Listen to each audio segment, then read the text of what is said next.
ও দুনিয়াবাসী, মৃত্যু থেকে তোমরা যেখানেই পলায়ন করো না কেন, মৃত্যু তোমাদের সাথে সেখানে গিয়েই নিজেই মোলাকাত করবে, সাক্ষাৎ করবে। তুমি ডাকতে হবে না, মৃত্যু নিজেই আসবে, মৃত্যু নিজেই আসবে।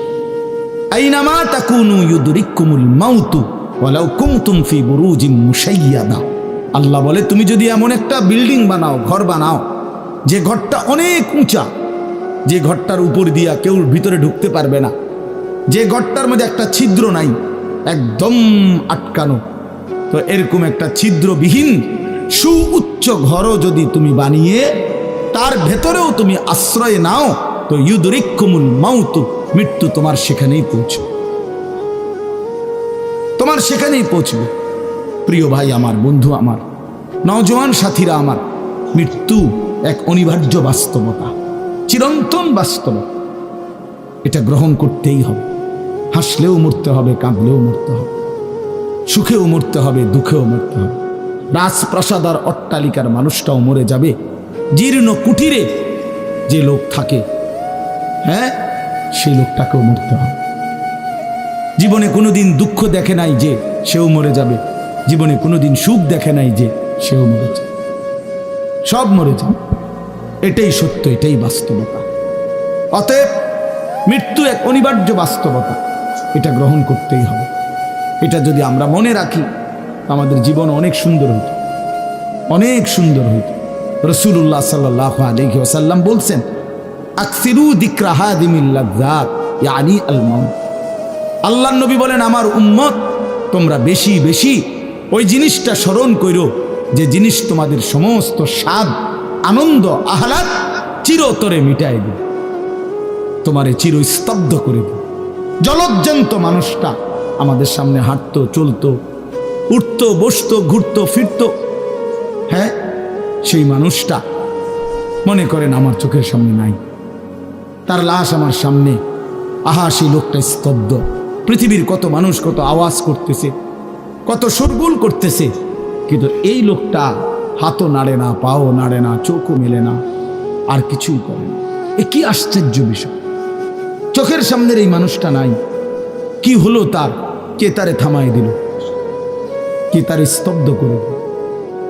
এ তো আমার মতো ঘুরতো, ফিরতো, হাঁটতো। আহ, আমার আব্বারে আমি কত দেখছি, একদিন আমার আব্বা চলে গেল।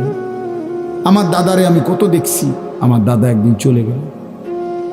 আমার জ্যাঠারে আমি দেখে আসছি, দোয়া করে আসছি, ফু দিয়ে আসছি। এক সপ্তাহ পরে জ্যাঠা ইন্তেকাল করলেন, আবার এক সপ্তাহ পরে আমি গিয়া জ্যাঠার জানাজা পড়াইছি। এই তো বাস্তবতা। যুবক ভাই, তুমিও মনে রাখো, বয়স্ক বাবা আপনিও মনে রাখেন। হাসান বসরি রহমতুল্লাহ আলাইহি একজন বড় বুজুর্গ ছিলেন।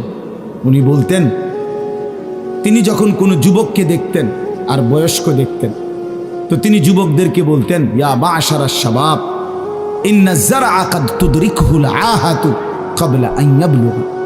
তিনি উপদেশ দিতেন, হে যুবকগণ শোনো, সব ফুল, সব ফল, সব গাছ চারা পরিপক্ক পাকা পর্যন্ত পৌঁছায় না, তার আগেই অগণিত ফুল, অগণিত ফল, অগণিত চারা গাছ ঝরে যায়। এটা উনি মনে করাইতেন মৃত্যুর কথা। উনি এটা বুঝাইতেন, যুবক তুমি দেখো, একটা আম গাছের মধ্যে যতগুলো মুকুল ধরছে ফুল, সবগুলো আম হয় না। যতগুলো আম ধরছিল ছোট ছোট, সবগুলো বড় পাকা পর্যন্ত যায় না, তার আগেই ঝরে যায়। ঝরেই যায় বেশি, থাইকা যায় অল্প। তার মানে যুবক, কিশোর, তরুণ এই বয়সেই মৃত্যু হয় বেশি, বৃদ্ধ পর্যন্ত পৌঁছে কম।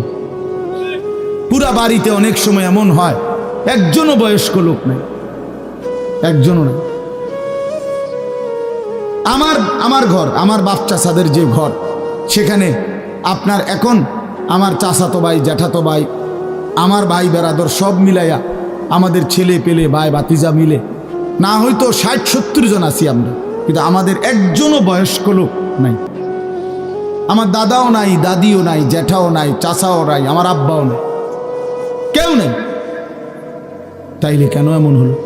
তাহলে বোঝা গেল অধিকাংশই ঝরে যায়, কবরে চলে যায়, মৃত্যু হয়ে যায়। এই জন্য ধোঁকা না খাওয়া। আরেকটা হলো, বয়স্ক লোককে দেখলে উনি বলতেন, হাসান বসরি রহমতুল্লাহ আলাইহ, ইয়া মাশারা শুয়ুখ, হে বৃদ্ধগণ।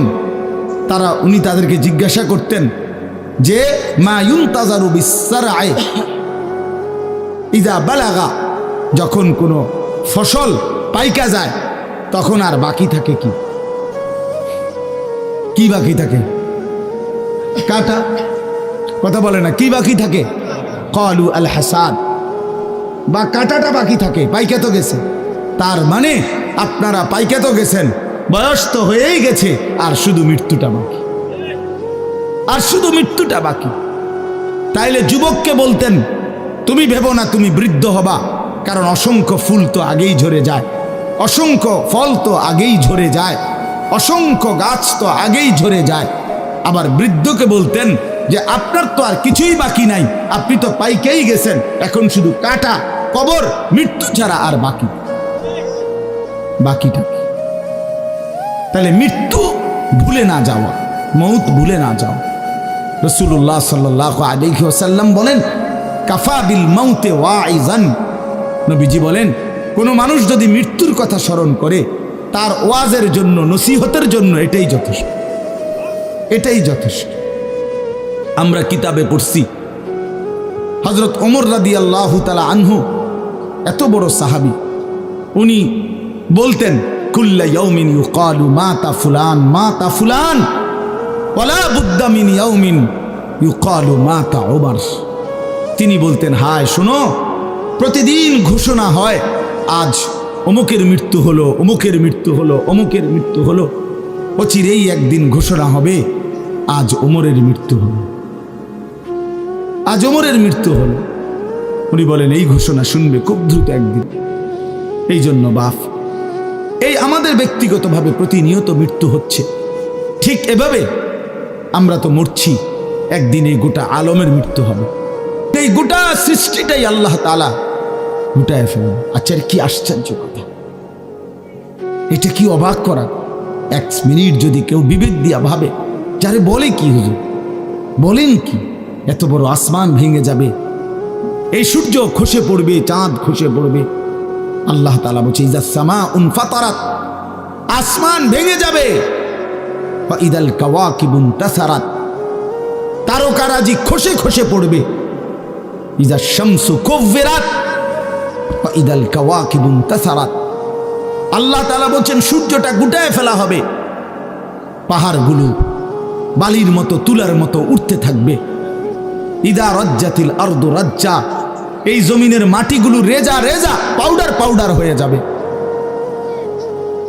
ওয়া ইদাল বিহারু ফুজ্জিরাত, সমুদ্র, খাল, বিল, নদীর পানিগুলো সব টকবগে উতরাইয়া গরম হইয়া বাষ্পের মতো উড়ে যাবে। না কোথাও পানি থাকবে, না কোথাও গাছ থাকবে, না আসমান থাকবে, না জমিন থাকবে, কিছুই না। আচ্ছা, এটা কেমন কথা, এটা কেমন আশ্চর্য বিষয়। এই গোটা আলমের মৃত্যু হবে। আল্লাহ তাআলা কোরআনুল কারীমে বিশ্বাস করেন, অসংখ্যবার এই কথা এটা বলছে, এটা হবেই হবে। ইদা ওয়াকাতিল ওয়াকিআ, আল্লাহ বলেন এই ঘটনাটা ঘটবে। লাইসা লি ওয়াকাতিহা কাযিবা, এই ঘটনা মিথ্যা মনে করার মতো কেহ নাই। যেদিন ঘটে যাবে তখন আর কারো কোনো মিথ্যাবাদী আর থাকবে না, অর্থাৎ কেউ আর অস্বীকার করার সুযোগ হবে না। চোখের সামনে দিন, চোখের সামনে দিন। কোরআন শরীফে একটা সূরা আছে, সূরা হজ। ওই যে আমরা হজ করি না, এই হজ সূরাটার নাম। এই সূরার শুরুতে আল্লাহ তাআলা এই পৃথিবী ধ্বংসের, কিয়ামতের একটা সাংঘাতিক বর্ণনা দিয়েছেন। ওইখানে আছে, আল্লাহ বলেন, ইয়া আইয়ুহান নাসু তাকু রাব্বাকুম, হে মানুষ তোমরা আল্লাহকে ভয় করো। আর শুনো, ইন্না জালজালাতাস সাআতি শাইউন আযীম, নিশ্চয়ই কিয়ামতের ভূমিকম্প, জালজালা, এই যে বললাম জিলজাল এবং জালজালা অর্থ ভূমিকম্প। আল্লাহ বলেন কিয়ামতের ভূমিকম্প, ইসরাফিল যখন ফু দিবে, আমার এই পৃথিবী যখন ভাঙতে শুরু করবে, এই সৃষ্টি জগৎ পুরাটা যখন আমি আল্লাহ গুটায় ফেলবো, ওয়াস সামাওয়াতু মাতবিয়াতুম বিয়ামিনি, আল্লাহ বলেন 7 আসমান আমি আল্লাহ তাআলার হাতের মধ্যে গুটায় ফেলবো, গুটায় ফেলবো। তুমি জানো না আমার ক্ষমতা। কুল্লু মান আলাইহা ফান ওয়া ইয়াবকা ওয়াজহু রাব্বিক, সব শেষ করে দেব আমি, শুধু আমি আল্লাহই থাকব, শুধু আমি আল্লাহই থাকব। তো আল্লাহ তাআলা বলেন এই ইসরাফিল ফু দিলেই, শুরু করলেই জমিনে ভূমিকম্প শুরু হবে। ইন্না জালজালাতাস সাআতি শাইউন আযীম, আল্লাহ বলেন নিশ্চয়ই এই কিয়ামতের ভূমিকম্প এটা শাইউন আযীম, বড়ই ভয়ানক, বড়ই মারাত্মক। কারণ দুনিয়ার ভূমিকম্প 1 নাম্বার হলো বর্তমানের ভূমিকম্প কখনো 30 সেকেন্ড, কখনো 40 সেকেন্ড, কখনো 47 সেকেন্ড, 50 সেকেন্ড, এই সেকেন্ড সেকেন্ড মিনিট 47 মিনিট নি ভূমিকম্প হয়। কথা কর না কেন? 30 মিনিট ভূমিকম্প হয়। 30 মিনিট ভূমিকম্প হইলে আমাদের 14 গোষ্ঠী থাকবে নাকি? 30 সেকেন্ড 40 সেকেন্ড হয় ভূমিকম্প। এইটুকুতে একে তো সময় সামান্য, দ্বিতীয়ত হলো একসাথে গোটা পৃথিবীতে হয় না, এদিকে হলে ওইদিকে হয় না এরকম। কিন্তু আল্লাহ তাআলা বলেন ইসরাফিল ফু দিলে যে ভূমিকম্পটা হবে, সেই ভূমিকম্পটা গোটা পৃথিবী একসাথে নাড়ায় দেবে, একসাথে নিয়ে 47 সেকেন্ড না, কতক্ষণ সেটা আল্লাহই জানে। তখন অবস্থা কি হবে? মানুষের আতঙ্ক, এই ভূমিকম্পে আতঙ্ক। হ্যাঁ, আমি একবার চাঁদপুর মাহফিলে ছিলাম, রাত্রে ঘুমাইছি মসজিদের রুমে, ইমাম সাহেবের রুমে। এই সময় ভূমিকম্প আইছে, দরজা খুলে দিছি দৌড়, মসজিদের মাঠে আইছি দাঁড়াইয়া, চাই যে পুরা গ্রামের মানুষ সব আইসা বলছে হই হুল্লোড় চিৎকার, হায় হায়।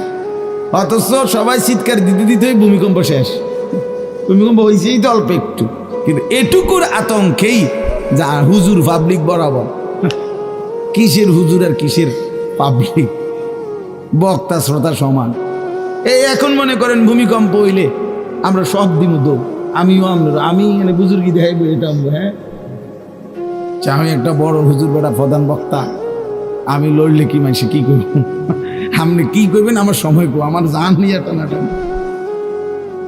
আল্লাহু আকবার। তো এই সামান্য ভূমিকম্প, কিন্তু আল্লাহ তাআলা বলেন ইসরাফিল সিংহা ফু দিলে যে ভূমিকম্প হবে বান্দা, সেটা বড়ই ভয়ানক, সেটা সারা পৃথিবী নড়বে একসাথে। তখন কি হবে? মানুষের আতঙ্ক। ইয়াউমা তারাউনাহা তাযহালু কুল্লু মুরদিআতিন আম্মা আরদাআত। এই 1 নম্বরে আল্লাহ বলেন যে মা তার বাচ্চাটাকে দুধ পান করাইতেছিল, এই কোলের বাচ্চা, দুধের বাচ্চা, আপন মা তার দুধের বাচ্চা ভুলে যাবে, ফেলে দিবে, ছুঁড়ে মারবে, আর মা পাগলের মতো দৌড়ানো শুরু। কোরআন শরীফের আয়াত। ওয়াতাদাউ কুল্লু যাতি হামলিন হামলাহা। এবং আল্লাহ তাআলা বলেন যে মায়ের পেটের বাচ্চা 10 মাস পূর্ণ হয়ে গেছে, আগামী 2 ঘন্টা 5 ঘন্টা পরে বাচ্চাটা এমনিতেই প্রসব হইতো।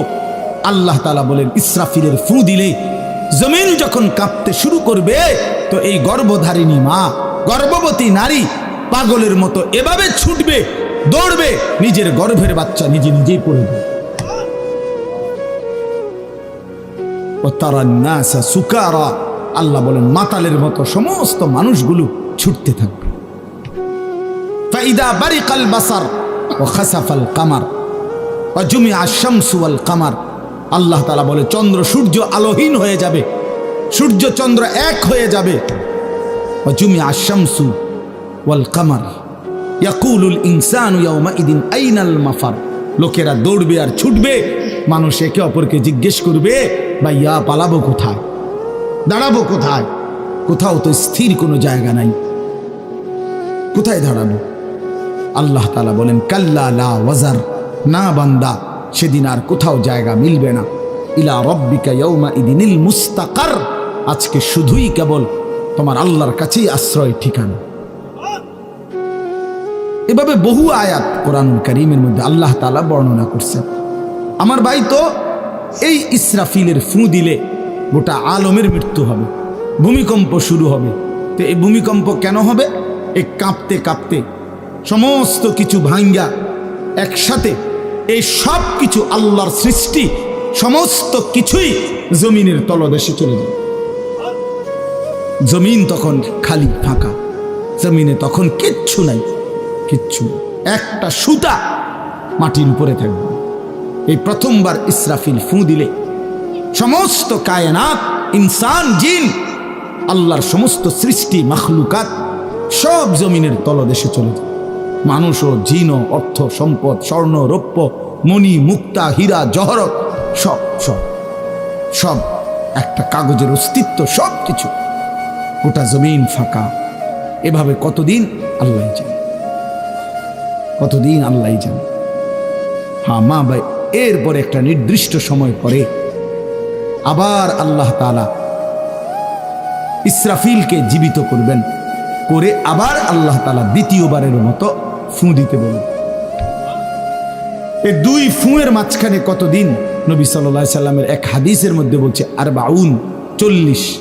সাহাবীরা ব্যাখ্যা করছেন মুহাদ্দিসিন, সেই 40টা হতে পারে 40,000 বছর। 40,000। এই জন্য বাপ একটা কথা হলো, সর্বশেষ যেই লোকটা কবরে যাবে, শেষ যেই ব্যক্তি মরবে পৃথিবীতে, হতে পারে তাকেও শুধু কবরেই থাকতে হবে 40,000 বছর। 40,000 বছর, এরপরে তো আখিরাত। এই 40,000 বছর যদি কবরে আযাব হয়, 40,000 বছর যদি কবরে আযাব হয় ভাই, তখন কি হবে? এবার ভেবে দেখেন, এখন যারা কবরে যাচ্ছে, হ্যাঁ, নূহ আলাইহিস সালামের জামানায় যারা মারা গেছে, ইব্রাহিম আলাইহিস সালামের জামানায় যারা মারা গেছে, নবীজি সাল্লাল্লাহু আলাইহি সাল্লাম তো 1,500 বছর আগে ইন্তেকাল করছেন, 1450 বছর আগে। তো ওই সময়ে যারা মারা গেছে তারা কবরে পড়ে আছে আজকে 1,500 বছর, 1,500 বছর, 1500 বছর। তাহলে নূহ আলাইহিস সালামের জাতি কত বছর থেকে পড়ে আছে? কোথায় নূহ নবী, কোথায় আমাদের নবী? কত ব্যবধান! এই জন্য বাপ, শুধুমাত্র কবরের বিষয়টাই তো সাংঘাতিক, আখিরাত তো পড়ে। শেষ ব্যক্তিটাও যদি কবরে থাকতে হয় 40,000 বছর, তো এখনকার মানুষগুলো আছে কত কাউ। এই যার কবরে আযাব হচ্ছে, আহা বাপ, সে কি পরিমাণ কষ্ট পাচ্ছে ভাই ভাই। কবরবাসীদের রুহের মাগফিরাত, আরে ভাইয়া একবার চোখ বন্ধ করে 1 সেকেন্ড ভাবেন, আজ আমরা যাদের রুহের মাগফিরাত কামনা করলাম, এই 20 বছরের ব্যবধানে, 30 বছরের ব্যবধানে, 10 বছরের ব্যবধানে, 50 বছরের ব্যবধানে আবার এর পরের লোকেরা আমাদের রুহের মাগফিরাত কামনা। এটা কি পরিমাণ বাস্তবতা, কি পরিমাণ বাস্তবতা! এটাকে অস্বীকার করার, না বুঝার কিছুই নাই, মৃত্যুকে না বুঝার কিছুই নেই। কারণ এত বেশি জলজ্জান্ত আল্লাহ তাআলা এটা আমাদের সামনে দেখাইছেন, এত মানুষের মৃত্যু আল্লাহ আমাদের সামনে দেখাইছেন, এটাকে অস্বীকার করার, না বুঝার কিছুই কিছুই নেই। তো চলেন, এরপরে আল্লাহ তাআলা ইসরাফিলকে আবার জীবিত করবেন। জীবিত করে আল্লাহ তাআলা ইসরাফিল আলাইহিস সালামকে বলবেন, ইসরাফিল আবার তুমি সিংহায় ফু দাও। এইবার যখন সিংহায় ফু দিবে, তখন ইসরাফিল আলাইহিস সালামের এই দ্বিতীয় ফুতে আবার ভূমিকম্প শুরু। আবার কি শুরু হবে? ও মাঝখানে ভাই, ওই ছেলে অপদার্থ, কথা বলো না, হাসাহাসি করো না, কারো কথা বাকি থাকলে, দুষ্টামি বাকি থাকলে উঠে চলে যাও, বাহিরে আলাদা জায়গা আছে। গাফেল সন্তান কোনো কিছুতেই যাকে কোনো আসর করে না। আহা, আপনারা জানেন না, আপনাদের এক এক ছেলের অবস্থা হলো কলিজাটা পাথর হয়ে গেছে, কোনো কিছুই তার কলিজা নাড়ায় না। এত শক্ত জানোয়ার যে খোদার 365 দিনে কোনো দিন ফজরের নামাজ পড়ে না, একদিনও না। মানুষের বাচ্চা এত বড় জানোয়ার হয় কেন? আরে তুই কোন মানুষের বাচ্চা? তুই কোন মার দুধ খাইলি? না ফরমান, কেমনে মানুষ হইল? এটা কি ধরনের মানুষ? একদিনও নামাজ পড়ে। ছি ছি ছি ছি ছি, মুসলমানের বাচ্চা এত বড় জানোয়ার হয় কেন? কোনদিন নামাজ পড়ে না, 6 মাসে 9 মাসে কোনদিন বলতে পারবে না নাফরমান। কোনদিন 5 ওয়াক্ত নামাজ পড়ছে কিনা। হায় হায়, এত বড় অসভ্য। মায়ের সন্তান হয় কেন? বাবার সন্তান হয় কেন? চিন্তা কর। কোনো কিছুই ছেলে পেলেদের হালাত হলে এই পরিমাণ লাগাম ছাড়া, কিসের মা কিসের বাবা, কে তার মা কে তার বাপ, কে কি তার ধর্ম, তার আল্লাহ কে, তার রসুল কে, তারে বানাইছে কে, আসছে কোত্থেকে, কেন আসছে, কি করতেছে, কি করছে, কিচ্ছুর খবর, কিচ্ছুর খবর। আসে, হাঁটে, বুট খায়, বন খায়, মোবাইল টিপে, খারাইয়া মতে, বইয়া মতে, বন্ধু বান্ধবদের সাথে আড্ডা দেয়, মেয়ের পিছনে ঘুরে, অসভ্য অশ্লীল কথাবার্তা বলে। এটা কি একটা জিন্দিগি হলো?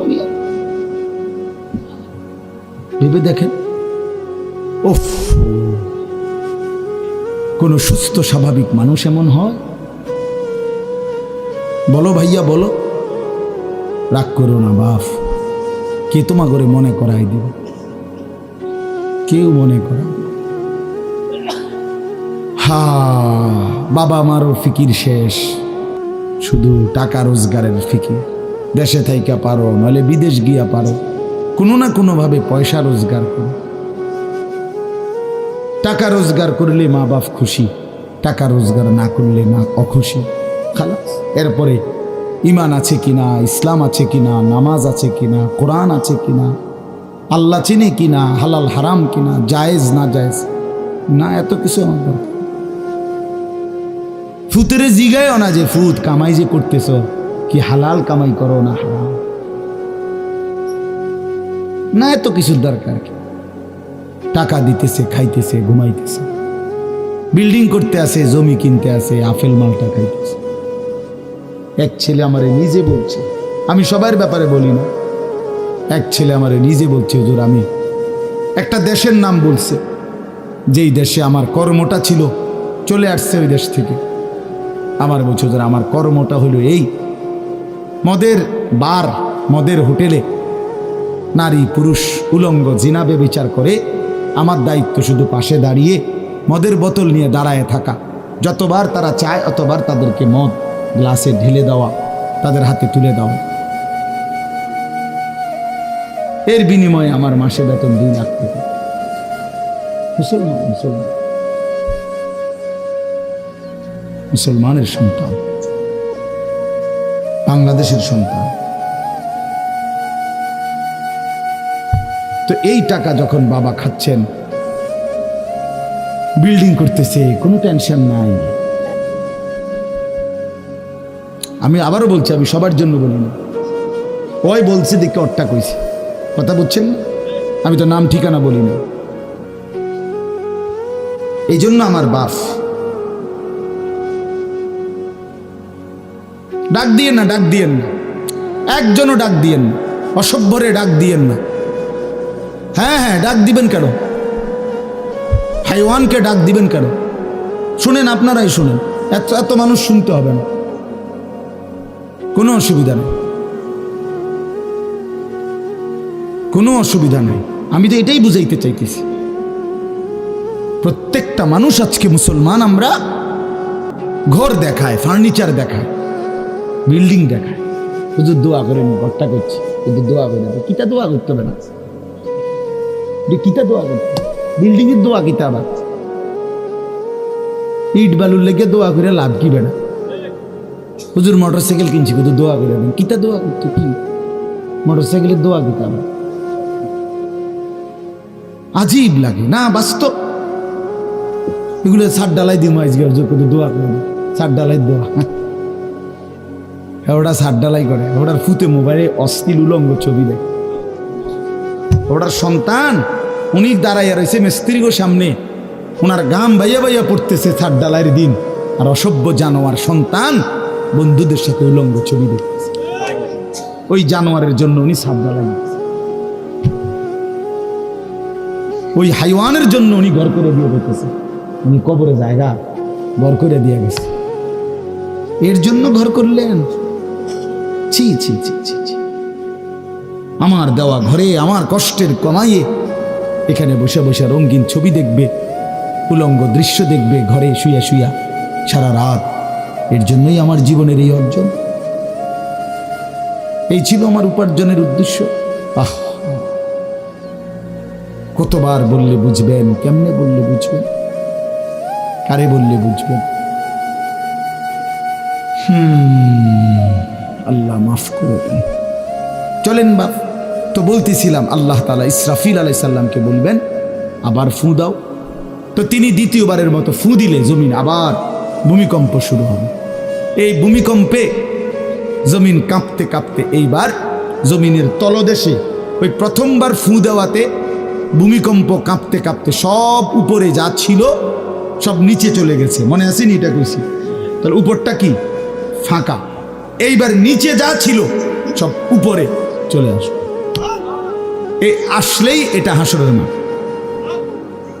সমস্ত নিচের জিনিস যা কিছু, একেবারে মানুষ, গরু, ছাগল, হাঁস, মুরগা, জিন, ইনসান, গদ, দুয়ার, বাজার, ব্যবসা, দোকান, টাকা, হীরা, জহরত, মণি, মুক্তা, টাকা পয়সা, অর্থবিত্ত, সব সোজা কথা জমিনের তলদেশের সব কিছু জমিনের উপরে উঠে আসবে।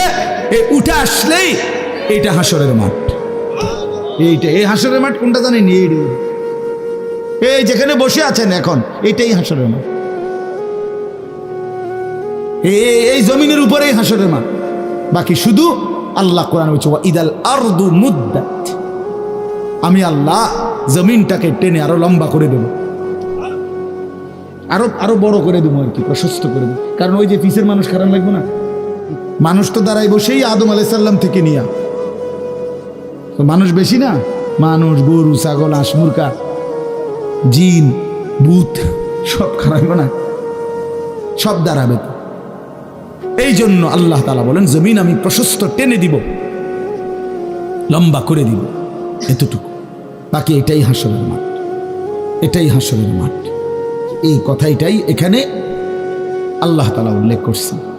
ইদা জুলজিলাতিল আরদু জিলজালাহা, যখন দ্বিতীয়বারের মতো ইসরাফিলের ফু দিলে জমিনের ভূমিকম্প শুরু হবে। ওয়া আখরাজাতিল আরদু আসকালাহা, আল্লাহ তাআলা বলেন তখন জমিন তার তলদেশে যা ছিল সমস্ত জমিনের তলদেশে, এগুলো এতদিন জমিনের বোঝা ছিল, বোঝা মানে মাটির নিচে, এগুলো সে মনে যেন ফোজা কান্দে লইছে। এবার ওয়া আখরাজাতিল আরদু আসকালাহা, জমিন তার বোঝা মানে জমিনের তলদেশে যা ছিল সে এবার তা জমিনের উপরে উঠায়, উপরে উঠায়। এরপরে আশ্চর্য কথা শুনেন, এরপরের কথাটার জন্য রাসূলুল্লাহ সাল্লাল্লাহু আলাইহি সাল্লাম হাদিসে বলছেন, এই ভাই শুনেন, ছেলেরা তোমরাও শোনো। নবী সাল্লাল্লাহু আলাইহি সাল্লাম বলেন এই জমিনের তলদেশ থেকে যখন সবকিছু উপরে উঠে আসবে তখন অর্থ সম্পদ, হীরা জহরত, মণি মুক্তা, স্বর্ণ রৌপ্য, এগুলো স্তূপ আকারে উঠে আসবে জমিনের উপরে, মানে হাসরের মাঠে। তো নবীজি একেবারে স্পষ্ট হাদিস, নবীজি সাল্লাল্লাহু আলাইহি সাল্লাম বলেন তখন এই স্বর্ণ রৌপ্য, টাকা পয়সা, হীরা জহরত, এগুলো, এই অর্থ সম্পদগুলো আল্লাহর কুদরতে কথা বলবে। স্বর্ণের টুকরা কথা বলবে, কথা বলবে, রৌপ্যের টুকরা কথা বলবে, এগুলো কথা বলবে। কথা কি বলবে?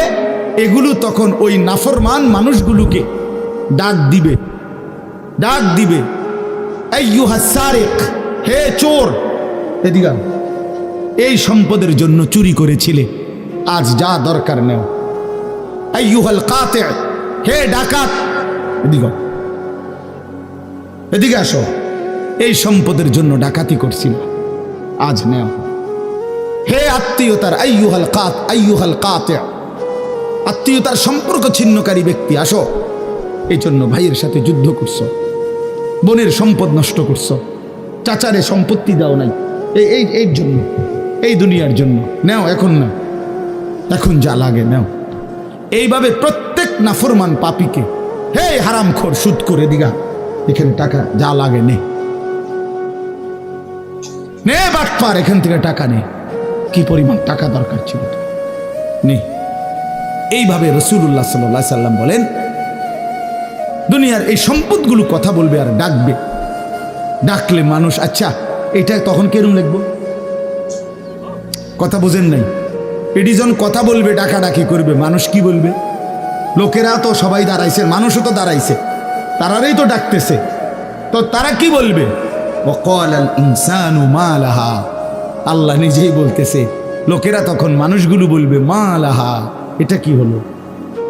আরে এটা কি কারবার? এগুলো কথা বলে কেমনে? এগুলো কি কয়? এরা আমার চিনলো কেমনে? আমি যে সিটার, আমি বাটফারে চিন্তা লাগলো। ইন্নারিল্লাহ, একের পুরা ধরা অনবিচার আচার কিছুই শুরু হয়েছে না, এখনই বেজ্জুতি, বাকিটা তো অবস্থা খারাপ। মানে অর্থাৎ মানুষগুলো অবাক হয়ে বলবে মা লাহা, কি হলো জমিনে, কি হলো এগুলোর? এরা এমন করছে কেন? এরা কথা বলছে কেন? আল্লাহ বলেন ইয়াউমাইদিন তুহাদ্দিসু আখবারাহা, আল্লাহ তাআলা বলেন বান্দা হে কি দেখছো হবে? এই মাত্র দেখলা স্বর্ণ রূপ্য টাকা পয়সা কথা বলে, এখনে না দেখবা আসল খেলাটা? ইয়াউমাইদিন তুহাদ্দিসু আখবারাহা, আল্লাহ বলেন এখন দেখবা সরাসরি এই হাসরের মাঠে তোমার সামনে, তোমার পায়ের নিচের জমিন, তোমার পুরা জিন্দেগির কথা, তোমার যত তথ্য, ভালো কিংবা মন্দ, নেক কিংবা গুনাহ, তোমার সমস্ত কিছু, রাতের কিংবা দিনের, একাকী কিংবা প্রকাশ্যের, গোপন কিংবা আড়ালের, আল্লাহর কসম জমিন সবটা এখন তোমার সামনে বলে দিবে। ইয়াউমাইদিন তুহাদ্দিসু আখবারাহা, রব্বুল আলামিন বলেন জমিন সবটা কথা বলে দিবে, ভালোটাও মন্দটাও, আলোটাও অন্ধকারটাও, একাকীও অন্ধকারেও, প্রকাশ্যেও সবার মাঝেও সব বলে দিবে। রাতের চুরি বলে দিবে, রাতের তাহাজ্জুদটাও বলে দিবে, মদের আড্ডার কথাও বলে দিবে, জুয়ার আড্ডার কথাও বলে দিবে। সারা রাত যুবক উলঙ্গ ছবি দেখেছ, আল্লাহর কসম সেটাও বলবে। যে যুবক মালিকের সেজদা দিয়েছে সেটাও বলবে। তাহাজ্জুদ শোনাবে, আবার সবার সাথে যে জামাতে নামাজ পড়েছে এটাও বলবে, সব কিছু বলে দিবে। আল্লাহ বলেন যদি মানুষ ভাবতে চাও জমিন কিভাবে কথা বলে, স্বর্ণরৌপ্য কিভাবে কথা বলে, আল্লাহ বলেন বিআন্না রাব্বাকা আওহা লাহা, আল্লাহ তাআলা আদেশ করেছেন বলেই কথা বলে। আল্লাহ বললে, হুকুম করিলে আল্লাহর গোটা কায়নাত, গোটা সৃষ্টি জগৎটাই কথা বলে। ওয়াশাহিদা আলাইহিম সামউহুম ওয়া আবসারুহুম ওয়া জুলুদুহুম বিমা কানু ইয়ামালুন। আল্লাহ বলে হাসরের ময়দানে বান্দা, তোমার কান, তোমার চোখ, তোমার সারা দেহের চামড়া, জুলুদুহুম, তোমার সারা দেহের চামড়া, হাসরের ময়দানে তোমার পুরা জিন্দেগির কর্মকাণ্ড বলে দিবে। চামড়াগুলো বলবে, চামড়া, মানুষের শাহওয়াত চামড়াতে। এই জন্য সমস্ত যৌনতার ঘটনা, অসভ্যতার ঘটনা শরীরের চামড়া বলে দিবে। মানুষের শাহওয়াত চামড়া, কথা বুঝছেন কি? হ্যাঁ, চর্মে, চামড়ার মধ্যে শাহওয়াত, কামনা, বাসনা, যৌন চাহিদা। এই জন্য যত লোক দেখবেন বিভিন্ন হসপিটালে, যত ডাক্তার চর্মরোগের ডাক্তার, তত লোক যৌন রোগেরও ডাক্তার। হ্যাঁ হ্যাঁ, চর্ম ও যৌন রোগ বিশেষজ্ঞ, এটা একই বিষয়, একই চ্যাপ্টার। চামড়া মানে আল্লাহ তাআলা বলেন তোমার চামড়া বলে দিবে কত রাত কত দিন নারীর প্রতি অবৈধ আগ্রহ, অশ্লীলতার, বেহায়াপনার, অসভ্যতা করেছিলে।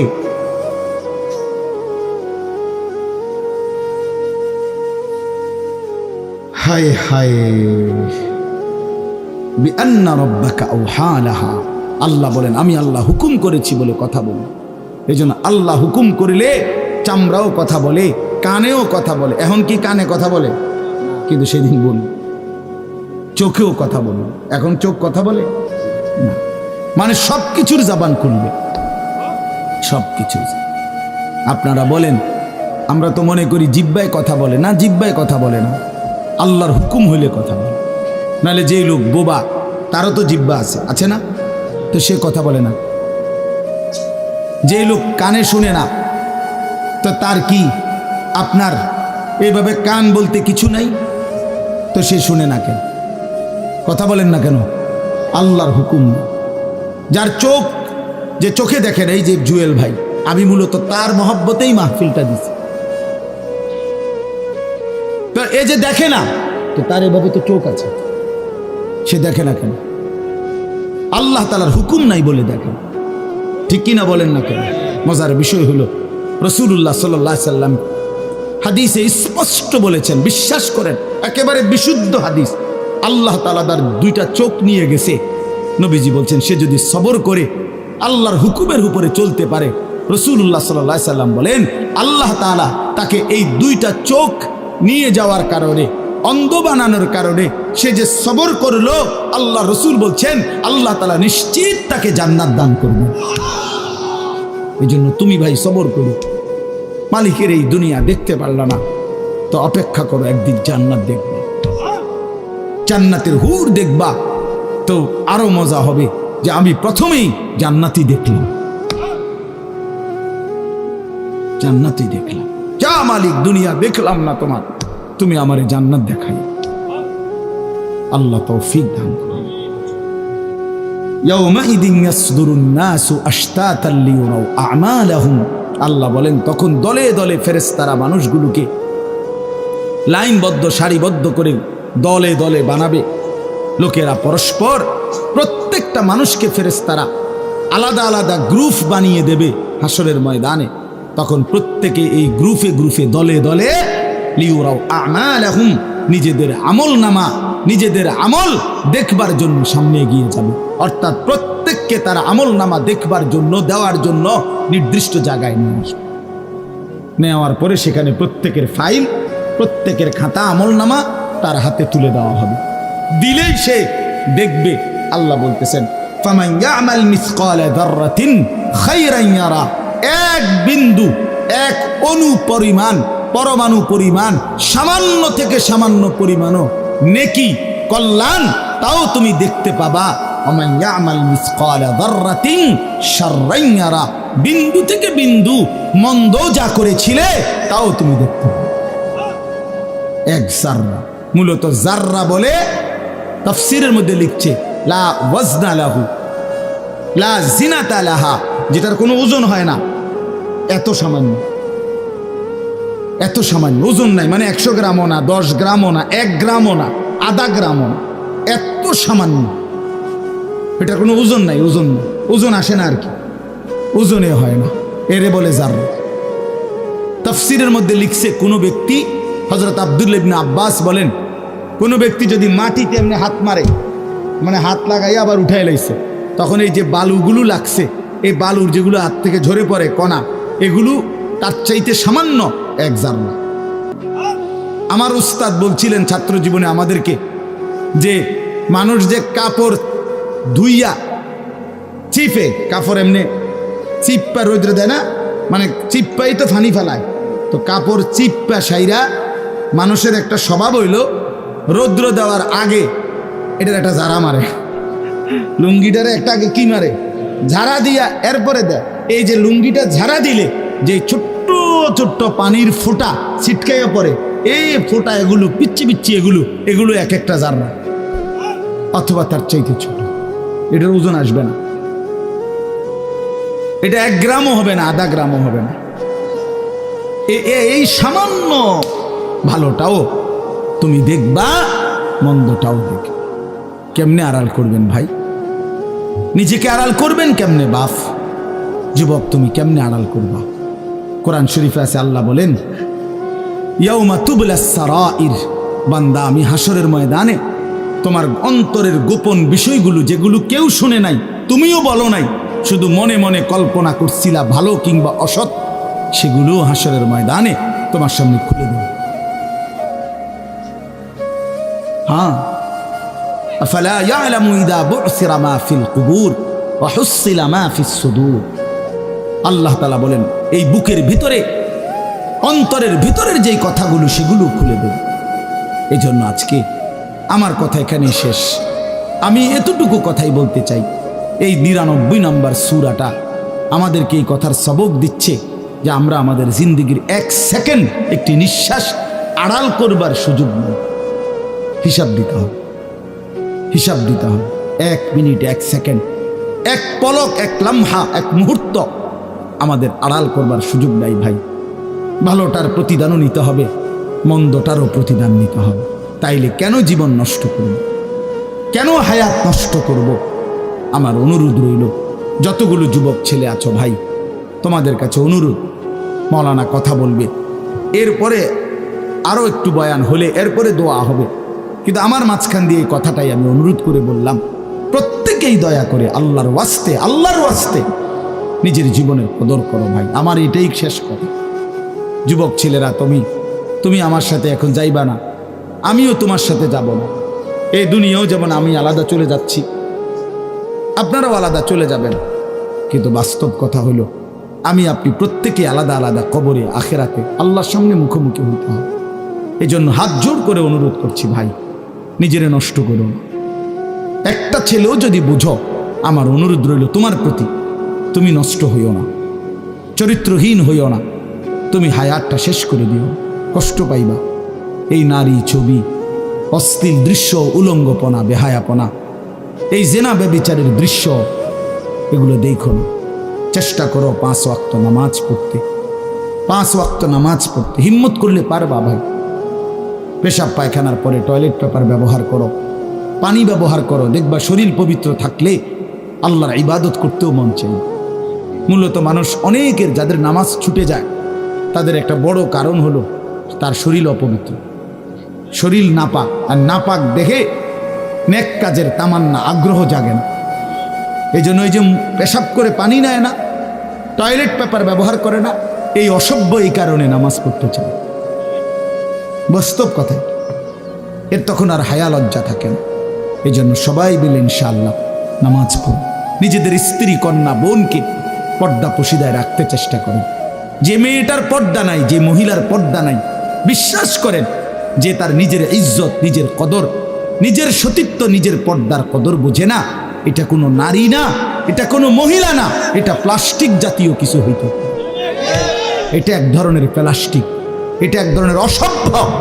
যে নারী বেপর্দা, যেই মেয়ে দুশ্চরিত্র, যেই মেয়ে চরিত্রহীন, যেই মেয়ে বেহায়ার মতো চলে, সে শুধু নিজের ক্ষতি করে না, সে একটি সমাজ নষ্ট করে, একটি মহল্লা শেষ করে। এই আগুন সারা মহল্লায় জ্বালায়া দেয়, তার রূপের যৌবনের আগুন জ্বালায়া অসংখ্য যুবকের জিন্দেগি নষ্ট করে। এই জন্য ওই জানোয়ার মনে রাখতে হবে, ওই অসভ্য নারী যতগুলো ছেলে তাকে দেখে অবৈধ কামনা বাসনা করছিল, এই সমস্ত যুবকের সমপরিমাণ গুনাহ ওই অসভ্য মেয়ে, ওই নর্তকী, ওই ব্যভিচারিণী নারী তাকে ভোগ করতে হবে। এত সোজা না। এই জন্য বাবাদেরকে বলি, ছেলেদের দিকে কদর করেন, মেয়ের দিকে নজর দেন, স্ত্রীর দিকে নজর দেন। ওই খাট পালং দেখাইয়েন না, বিল্ডিং উল্ডিং দেখাইয়েন না, ইতান দেখাইয়া লাভ নেই। উঠতে লাইলে সবারই ঘুমাইয়া লাগে, পরিশ্রম করে ঘুমাইলে এত কিছু লাগে না। কত মানুষ আছে এরকম যারা ফাওটাও দোয় না, জুতাই নাই, বেটা ফাও দিব কি দিয়া বেটা। হ্যাঁ, সময় করে এতটা ক্লান্ত থাকে যে শুইলেই কি এসে পড়ে ঘুম আইসা। আল্লাহ আমাদের সবাইকে কদর করার তৌফিক দান করেন। আজকের এই মাহফিলকে আল্লাহ তাআলা ভরপুর বরকত দান করেন। আল্লাহ তাআলা আপনাদের সবাইকে কবুল আর মঞ্জুর করেন।